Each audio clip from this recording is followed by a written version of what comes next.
ازيكم حبايبي، عاملين ايه؟ وحشتوني جدا جدا جدا. اللهم صل وسلم وبارك على سيدنا محمد وعلى اله وصحبه وسلم.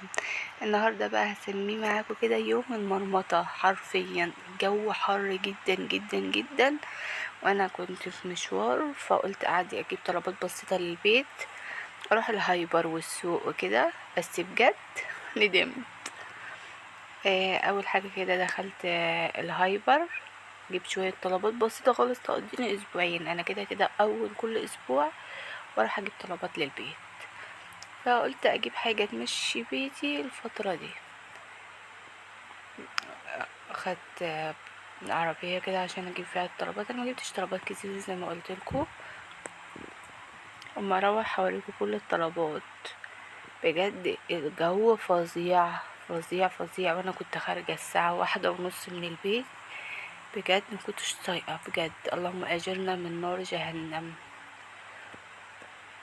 يلا يا حبيبتي، لو وصلت لحد هنا تعملي لايك واشتراك، فعلي زر الجرس عشان يوصلك كل جديد من عالم هبة. خلاص خلصت. كنت خلاص اخر حاجه بجيبها المناديل. خلاص خلصت ووريك الشنط اللي نجيبها. مش جايبه حاجات كتير لان انا لوحدي، مكنتش اعرف اتحرك واروح السوق وكده. وفي محل قدام الهايبر جبت منه سليبر لابني وبنتي، وخلاص رحت على السوق. السوق يعتبر جنبه برضو، يعني مسافة بسيطة الشارع ده. رحت للسوق والفرارجي، جبت من عنده وراك وكده، وجبت طلبات بسيطة من السوق. جبت حاجات المحشي وفلفل وخلاص على قد ما قدرت اول اشيل. حاجه جبت ازازه زيت، جبت مكرونات، جبت مكرونه قلم لان عندي ولادي بيحبوها، وجبت كيس شعريه، وجبت كيس مكرونه من اللي هي الصغيره. انا مش جايبه حاجات كتير لان انا بروح اول كل شهر الهايبر، فبجيب طلبات البيت كلها، فجايبه حاجات تقضيني بس اسبوع او اسبوعين. وجايبه ملح، وجبت كنت عايزه كيس كريمه جبته، وجبت كيس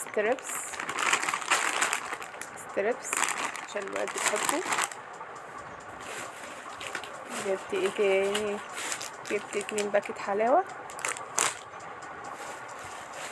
وجبت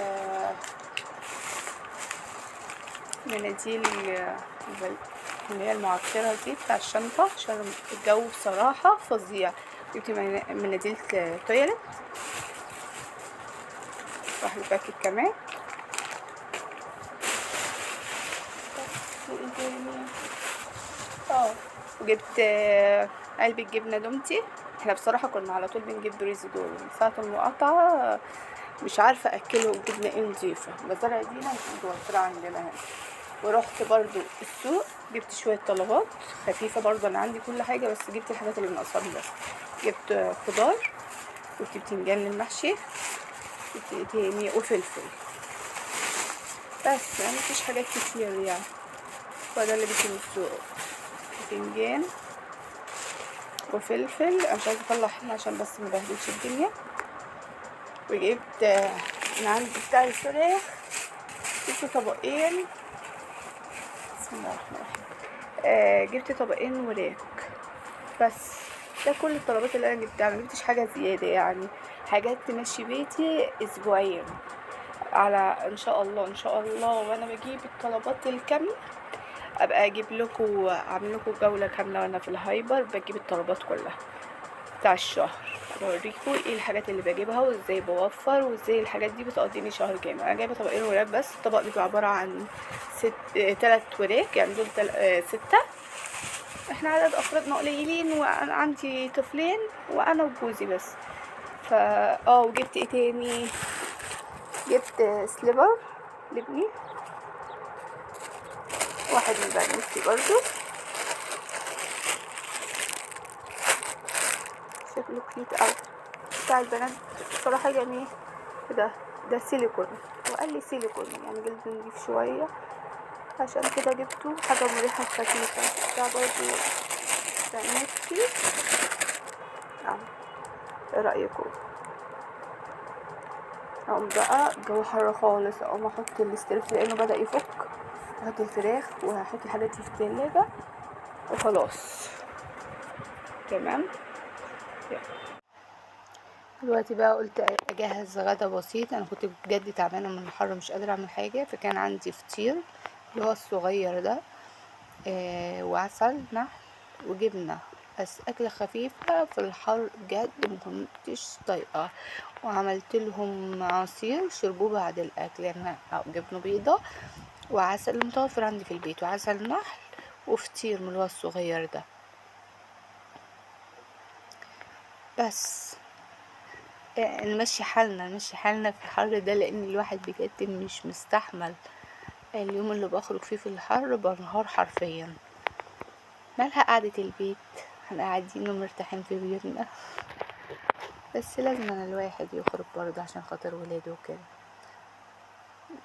افكار جديد بره بقى، زينا من اللحمه والفراخ. عملت لهم بقى عصير مانجا، قلت يلا اروق عليهم بدل الغدا اللي اتكروت ده. عملت لهم عصير وخلاص، يومنا كده انتهى. يلا لو وصلتي لحد هنا تعملي لي لايك واشتراك في القناة وتفعلي زر الجرس عشان يوصلك كل جديد.